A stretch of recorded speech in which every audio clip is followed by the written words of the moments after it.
السلام علیکم حاضرین و محترم۔ ایک کوسچن آیا ہے استخارے کے بارے میں،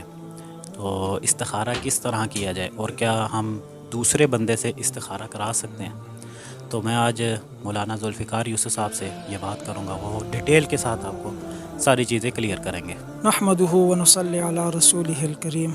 اما بعد فاعوذ بالله من الشیطان الرجیم بسم اللہ الرحمن الرحیم۔ آج عبداللہ بھائی نے سوال پوچھا ہے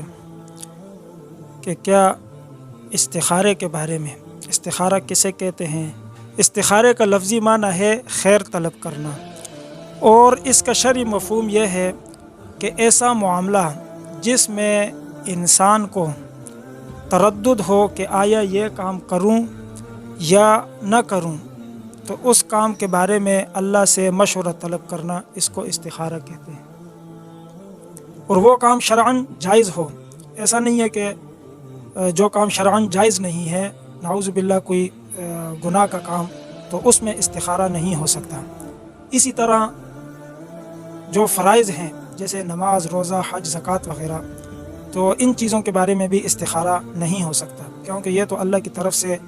فرض ہیں اور یہ کرنے ہی کرنے ہیں ہر حال میں۔ جو مباح کام ہیں، جائز کام ہیں، جیسے نکاح، سفر وغیرہ، تو اس طرح کے کاموں میں کاروبار بندہ شروع کر رہا ہے، اس کے بارے میں کسی استخارہ کر لیا، تو ان کاموں میں استخارہ جائز ہے۔ پھر استخارہ کرنا کیسے ہے؟ حضور علیہ الصلاۃ والسلام نے صحابہ کو استخارہ کرنے کی بہت تلقین فرمائی ہے۔ ہر معاملے میں حضور علیہ الصلاۃ والسلام یہ ترغیب دیتے تھے صحابہ کو کہ آپ استخارہ کرو، استخارہ اللہ سے مشورہ کرو۔ اور اللہ تعالیٰ نے خود قرآن مجید میں فرمایا ہے کہ جب آپ کو کوئی امر پیش ہو تو آپ اپنے ساتھیوں سے مشورہ کر لیا کرو۔ تو حضور علیہ الصلاۃ والسلام نے صحابہ کو بھی یہی تعلیم فرمائی ہے، اور یہ ترمذی شریف کی ایک حدیث ہے، اس میں باقاعدہ یہ آیا ہے کہ جو شخص استخارہ نہیں کرتا تو گویا کہ وہ بد نصیب ہے۔ تو اس لیے ہمیں ہر کام جو مباح کام ہے اس میں استخارہ کرنا چاہیے۔ اچھا، ایک اور چیز ذوالفقار بھائی میں آپ سے پوچھوں گا کہ لوگوں کا بہت زیادہ کوسچن آتا ہے نا کہ کیا ہم، کہ مجھے بھی کوسچن آیا کہ یار آپ ہمارے لیے نا استخارہ کر لیں، تو کیا یہ چیز جائز ہے؟ عبداللہ بھائی، استخارہ کا سب سے بہترین یہ ہے کہ انسان خود کرے اپنے لیے، کیونکہ جس انسان کو کوئی معاملہ پیش ہوتا ہے تو جتنا اس بندے کو خود اس کا احساس ہوتا ہے اور جتنی گہرائی سے وہ اس معاملے کو سوچتا ہے، تو یقیناً استخارے میں بھی اتنے ہی گہرائی سے وہ اس بارے میں استخارہ کرے گا، اللہ کی طرف توجہ کرے گا۔ تو سب سے بہتر تو یہ ہے کہ استخارہ بندہ خود کرے۔ اگر یہ کوئی اور کر تو سکتا ہے، جائز تو ہے، لیکن اگر یہ بہتر ہوتا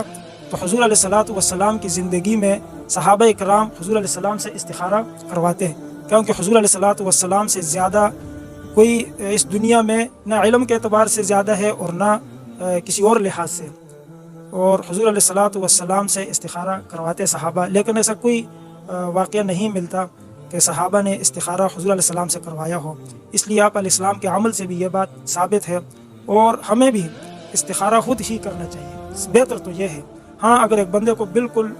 علم نہ ہو یا اس کو طریقہ نہ آتا ہو، پھر اگر وہ کسی نیک بندے سے، اللہ کے کسی ولی سے استخارہ کروا دے تو وہ بھی ہو سکتا ہے۔ اچھا، تو ابھی آخری جو کوسچن ہے وہ یہ کہ استخارہ کیا کیسے جائے، مطلب اس کے لیے دعا آپ نے میرے ساتھ جو مجھے پتہ ہے نا، وہ ایک مختصر سا بھی ایک استخارہ ہوتا ہے اور ایک جو پراپر جو ہوتا ہے، تو اس کی ذرا روشنی ڈالیں گا۔ پہلے تو یہ ہے کہ استخارہ کب کیا جائے، تو استخارہ کرنے کا کوئی وقت مقرر نہیں ہے، استخارہ ہر وقت ہو سکتا ہے۔ اور پھر استخارہ دو قسم کا ہے، ایک استخارہ مختصر ہے اور ایک استخارہ وہ ہے جو لمبا بھی ہے۔ جو مختصر استخارہ ہے وہ ایسا ہے کہ جب بھی آپ کو کوئی امر پیش آ جائے تو آپ اسی وقت یہ دعا پڑھ لو، اللہم اغفر لی واختر لی، یہ دعا پڑھ کے اللہ کی طرف متوجہ ہو جاؤ، جو بات آپ کے دل میں آ جائے تو اس پہ عمل کر لو۔ یہ استخارے کا مختصر طریقہ ہے۔ اور دوسرا طریقہ وہ ہے کوئی ضروری کام، جیسے شادی ہو گئی، نکاح ہو گیا، یا کوئی لمبے سفر پہ جا رہے ہیں، تو اس سے پہلے آپ یا کوئی چیز خرید رہے ہیں، آپ دیکھتے ہیں یار اس چیز میں مجھے نقصان نہ ہو جائے، یا کاروبار شروع کر رہے ہیں، آپ کہتے ہیں کہ اس میں مجھے نقصان نہ ہو جائے، تو اس میں اللہ سے مشورہ کرنا چاہیں تو اس کا طریقہ یہ ہے کہ آپ یہ دعا سب سے پہلے آپ 2 رکعت نفل پڑھیں استخارے کی نیت سے، اور اس کے بعد جو دعا حدیث شریف میں آئی ہے اللہم انی استخیرک بعلمک، تو یہ پوری دعا آپ کی اسکرین پہ چل رہی ہے، تو یہ دعا پڑھیں، اور اس میں جہاں یہ لفظ آئے ان کنت تعلم ان ھذا الامر خیر لی، تو جب ھذا الامر پہ پہنچیں اس وقت اپنے اس کام کو سوچیں جو کام آپ کرنا چاہتے ہیں، تو یہ دعا آپ پوری پڑھیں۔ اس کے بعد جو بھی بات دل میں آ جائے، جس طرف دل مائل ہو جائے اس پہ عمل کر لیں، اگر ایک دفعہ سے اطمینان نہ ہو تو 2 دفعہ کر لیں، 3 دفعہ، 7 دفعہ کر لیں، بے شک جب آپ کا دل مطمئن ہو جائے پھر اس طرف وہ کام کر لیا جائے۔ اچھا، ایک اور چیز بھی جو ہے نا ایک ذہن میں آ گئی میرے کہ وہ لوگوں کا کوشچن ہوتا ہے کہ یار خواب کی صورت میں اشارہ آتا ہے جب آپ استخارہ کر لیتے ہیں، مطلب رات کے ٹائم آپ کرتے ہیں استخارہ، تو جب مطلب کیا ٹائم ہوتا ہے، کس ٹائم آپ کو کرنا چاہیے، اور یہ کس صورت میں مطلب آنسر آتا ہے؟ کچھ لوگ تو کہتے ہیں کہ جو ہے نا رات میں جو ہے نا آپ کو یہ کلر دیکھ جائے تو اس کا مطلب یہ کلر دیکھ جائے تو یہ مطلب ہے، تو اس کی کیا حقیقت ہے؟ دیکھیں عبداللہ بھائی، میں نے شروع میں بھی ذکر کر دیا کہ ایک استخارہ مختصر ہے، اس کے لیے نہ سونا ضروری ہے نہ خواب دیکھنا ضروری ہے، وہ آپ کو کسی وقت بھی جو امر پیش آ جائے اسی وقت وہ استخارہ ہو سکتا ہے۔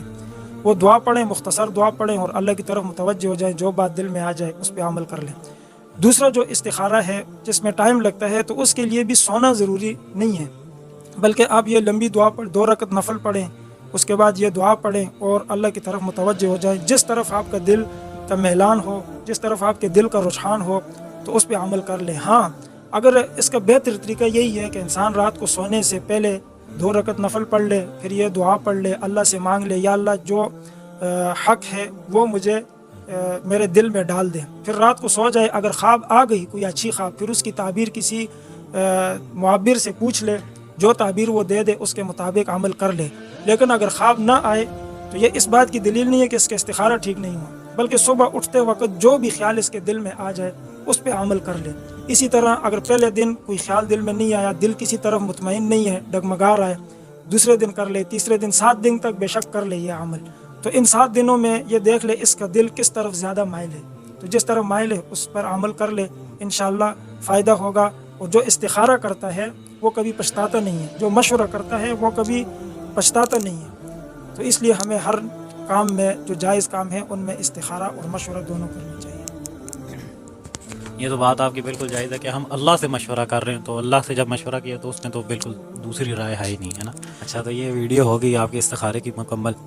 تو آپ سے ریکویسٹ یہ ہے کہ ہمارے اس چینل کو سبسکرائب کریں، کیونکہ آنے والی انشاءاللہ اس چینل پر آپ کو اسلام سے ریلیٹڈ انشاءاللہ اچھی سے اچھی ویڈیوز ملیں گی، آپ کو انشاءاللہ اس سے فائدہ ہوگا اور ہمیں بھی فائدہ ہوگا۔ اس کے علاوہ اگر آپ کا کوئی کوسچن ہو تو آپ جو ہے نا ہماری انسٹاگرام کے اوپر ہمیں میسج کر کے تو وہ کوسچن کر سکتے ہیں، انشاءاللہ وہ ویڈیو کی صورت میں آپ کو اس کا آنسر مل جائے گا۔ کمنٹ بھی کریں، ہاں، اور ہماری ویڈیو پہ کمنٹ بھی کرنا ہے آپ نے۔ بتا سکتے ہیں کہ آپ کو کوئی بھی سوال ہو، انشاءاللہ ہم کوشش کریں گے اس کا جواب دینے کی، اور اسی طرح آپ اپنی رائے کا بھی اظہار کریں کہ کیا یہ ہماری ویڈیو یہ درست ہے یا اس میں کیا اور مزید بہتری لائی جا سکتی ہے، اس کے بارے میں اپنی رائے کا ضرور اظہار کریں۔ جزاکم اللہ۔